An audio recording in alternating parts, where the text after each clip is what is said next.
What's up, my boys? Toodaloo. So as you maybe have realized, there's a new trend here on Stay Classy Vlog where we do a lot of dreaming. And today we are also gonna dream about all the good restaurants here in Portugal, because this video is The 11 best restaurants we have visited here in Portugal. And they're all Portuguese, the restaurants. Yeah. We are gonna start where everything began. So we made our first Portuguese food tour in April 2019. And the first restaurant we visited was Serra Mouraria, number 2. Because they have 2 restaurants. We've been to both and it's good, the other one, but it's the number 2 you want to go to. This place is also where we were introduced to the real Portuguese kitchen for the first time. We were brought there by one of our Portuguese friends who's also a foodie, and he said to us, you can't go to all those small places, the modern places, you have to go and try real Portuguese food now that you live here. Here we fell in love with polvo a lagueiro, the dourada. We had the mashed potatoes, Portuguese style, that are just absorbed with all the good juices. Amazing Portuguese wine in those little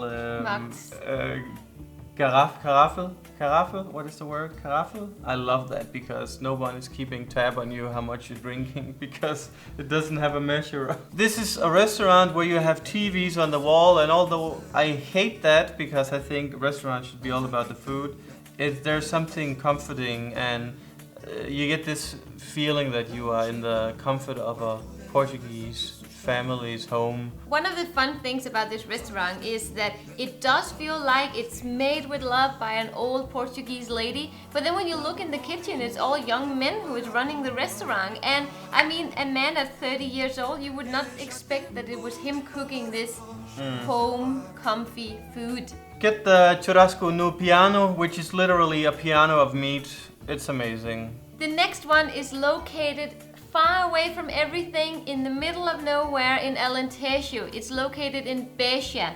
Beja is a small little Alentejana city, and there you find Dinis. Yeah. Dinis has the best of the best because they cook with the meat from Alentejo, grass-fed meat, the Iberian pork, black pork. This is a family-run business. The whole family tree is literally standing in the kitchen, and it is just such a pleasure to sit down and just be spoiled by the amazing service here. And I mean, this is a place that's worth driving to. We had the full charade from migas to all the pork we could dream of, beer. I mean, I love having beer with Portuguese food, but I mean, really, Joen, you do? We did make a food tour there, so you can go see the full treat that we had. But one thing you have to note if you visit this place, do not miss out on their famous dessert with peanut butter.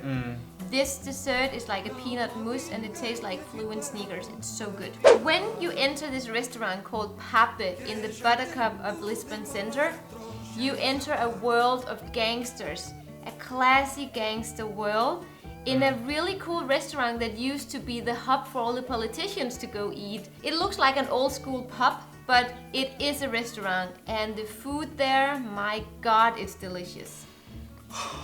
It is spectacular, and it's a whole combination of the classy environment, the amazing service, the attention to detail, the way you're greeted by an old man in a tuxedo. It really is a restaurant where they have such respect for everything they do. Way up north in Portugal, in this little known, beautiful nature area called Serra da Aboboreira, you will find a restaurant called Tasquinha do Fumo.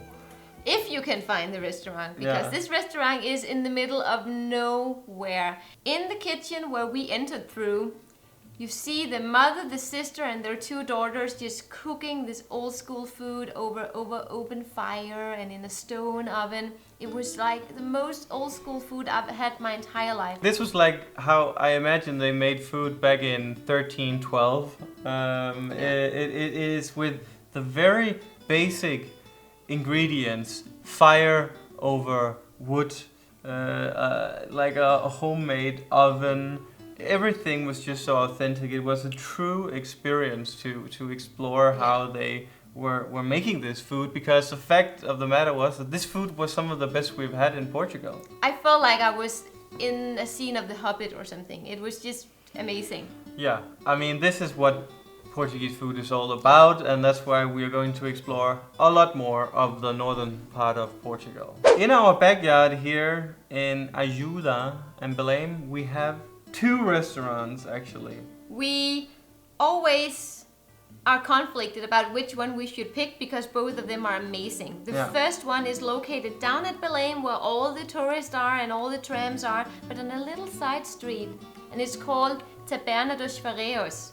Taberna dos Ferreiros is a bit more of a modern setting, but yet it has its authentic feelings to it, and the food in there.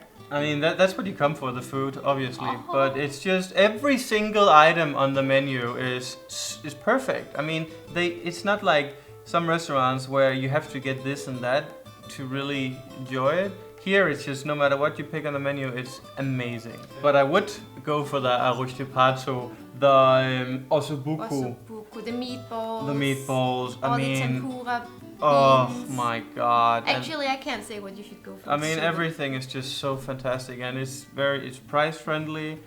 The wine selection is amazing as well. Yeah, they have amazing wines, and this is something they really focus on, to pick sometimes not very known red wines. And they are super nice there. The owner is often there, and he's amazing. And one of the waiters only speaks Portuguese, and he speaks very slowly, so we can actually learn the language. I love this place so much.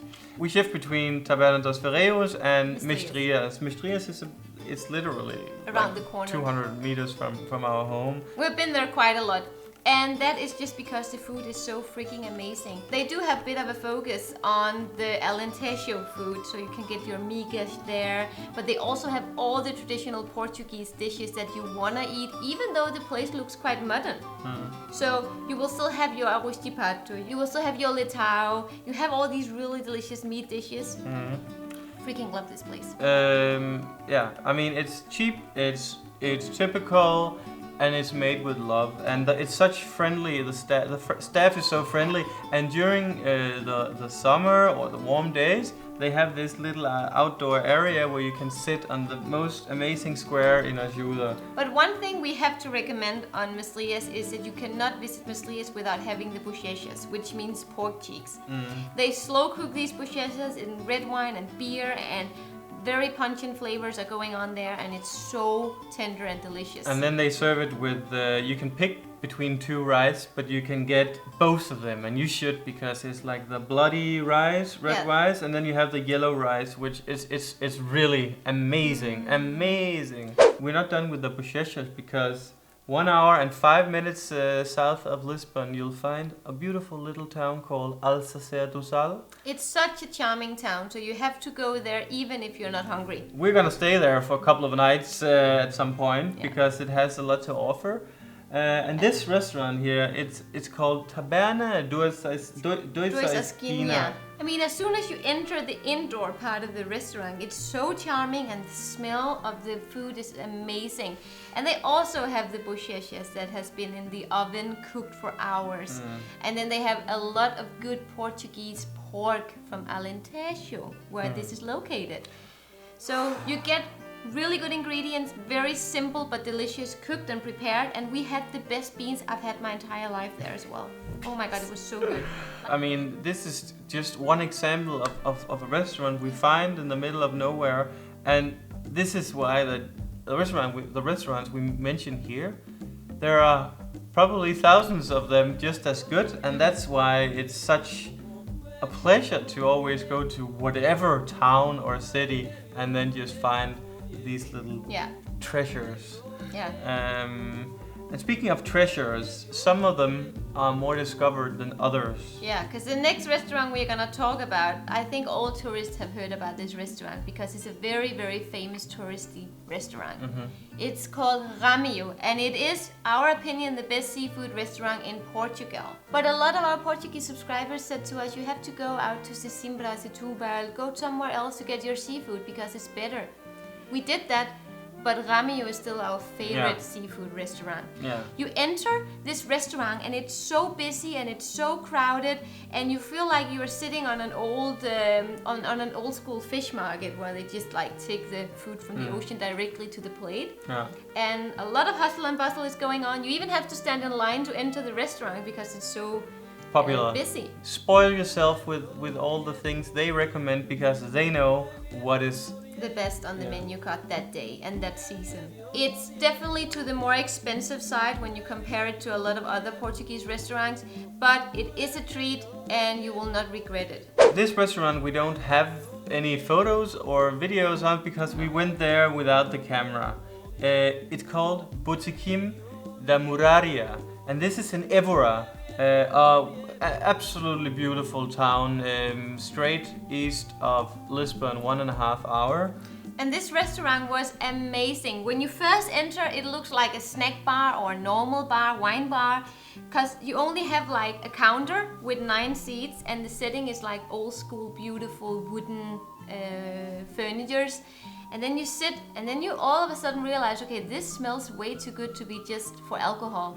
Husband is servicing the clients, and the wife is making the food. And there is such passion for this food here. It's very easy to tell. He's such a friendly man and welcoming, inviting. He even speaks Portuguese on a slow level so we can communicate with him. Yeah, the menu card is in Portuguese, he speaks Portuguese, the ingredients are all Portuguese. I feel like he's been out handpicking every piece of meat and He was like, meat. this cow, I want that cow. Yeah. It's amazing, the food, and we did definitely get some of the best steak we've ever had in our life there. We actually had the best meat in our lives, and that says a lot because we are big meat eaters. We love a good steak, and we've been to many fancy steakhouses, but this was just, it just surpassed everything. I think it was probably better than Japanese Kobe beef, and It was almost like Japanese Kobe beef. Even we saw him cut the meat, and there was so much fat in between that melted on the pan and disappeared into the actual meat. This is a place you have to go if you are in Évora, even if you're going to Lisbon and you are going on a day trip to Évora. But expect to be some waiting time because they can only seat 9 people in there. Yeah, so go there just before they open so you can be sure they don't take reservations. No. Absolutely amazing, and we will make a food tour in Évora at some point. Yeah, and you will not regret it, I promise. The next restaurant is also located quite close to us, and this is another restaurant where we have no footage of the food we had because we just ate lunch there on a random stroll in Belém. We go out and eat a lot without the camera, so yeah. Guilty as charged. This place is called Recanto, and it is like stepping into the 70s when you step into this restaurant. It looks like a little bistro in the middle of nowhere. Nothing has been changed for the last 40 years. But it's also where you get some of the most traditional, delicious food. It's what I like to call a no bullshit Portuguese restaurant because there's no fancy pantsy here. This is just simple, traditional Portuguese dishes. Yeah. Whether you want bacalhau or some squid, cabrito. They actually have cozida portuguesa every Tuesday. For me, it's just some picanha with some French fries, and I know it's not Portuguese picanha, but come on, let's face it, it's Portuguese. I mean, the Portuguese has very much adopted and developed this dish, and now you get it with beans and with rice and with French fries, and on this restaurant, it's insanely good. And this is also one of the restaurants where a lot of Portuguese people would come and eat because it's much more affordable than a lot of other restaurants here in Lisbon. 2 people with beer and wine.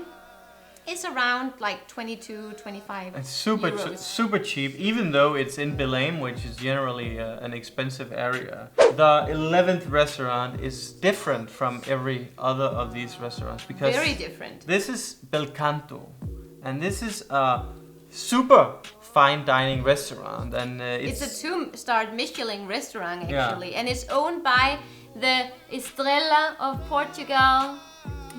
Say his name. Jose Avies. Jose Avies. Everything on Belcanto is very modern, very well prepared. Probably the most well prepared food I've had my entire life. But it also has its roots in the Portuguese cuisine. This is something that I think we would have appreciated more if we had tried Belcanto after all the Portuguese food. Because we did this back in 2018 when we were only in Lisbon for 5 weeks. I mean, it was such a beautiful experience. You get like 15 courses or something and an amazing wine menu pairing. It really is 4 hours of bliss. It is a misunderstanding when people think that the only thing Portugal is good at is the authentic food.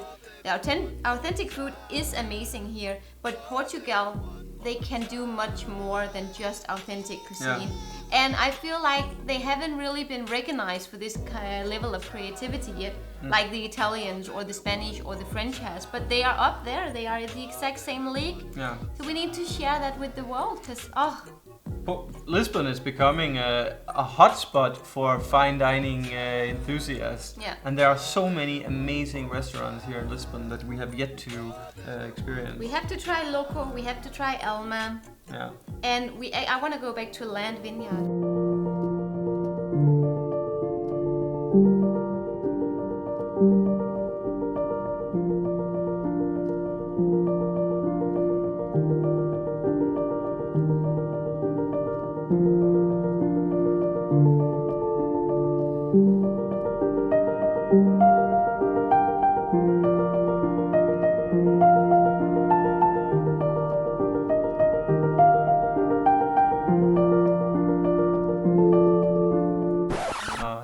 Let's stop this. There's so much good food. Yeah, because that was 11 restaurants, the best Portuguese restaurants we've tried, but we have a bonus one. And this is not a restaurant, this is more like a kitchen island.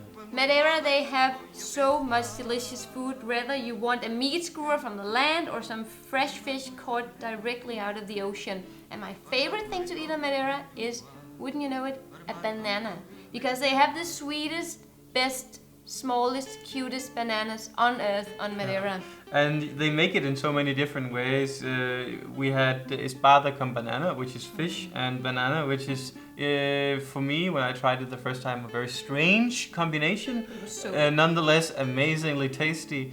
On Madeira, you find some of my favorite dishes, lapas and bolo de caco. Actually, the best one we've had was the one we bought in the supermarket, which was allegedly the most original way of making bolo de caco, because a lot of restaurants in Madeira, they make bolo de caco not quite the original way. Because the original way is very time consuming and it's also more expensive to prepare it this way, where the version you get mostly in Funchal. It's a more simple version. Yeah, it's a simpler version. It's still freaking delicious. It's the best still, but you can get it a little bit better. The thing we love about Madeira is that you can get all these dishes at a high level of quality, basically everywhere. Yeah. Guys, this was all for this time. We are gonna keep dreaming until this diet is over and everything is open. Yeah. And I hope you enjoyed this kind of sit and talk video, because that's all we're gonna do for you. Many more food tours are coming up, and this summer and autumn we will be exploring the north of Portugal. And south. And islands. Everything. Yo, obrigada por ver o vídeo. Até logo. Até logo.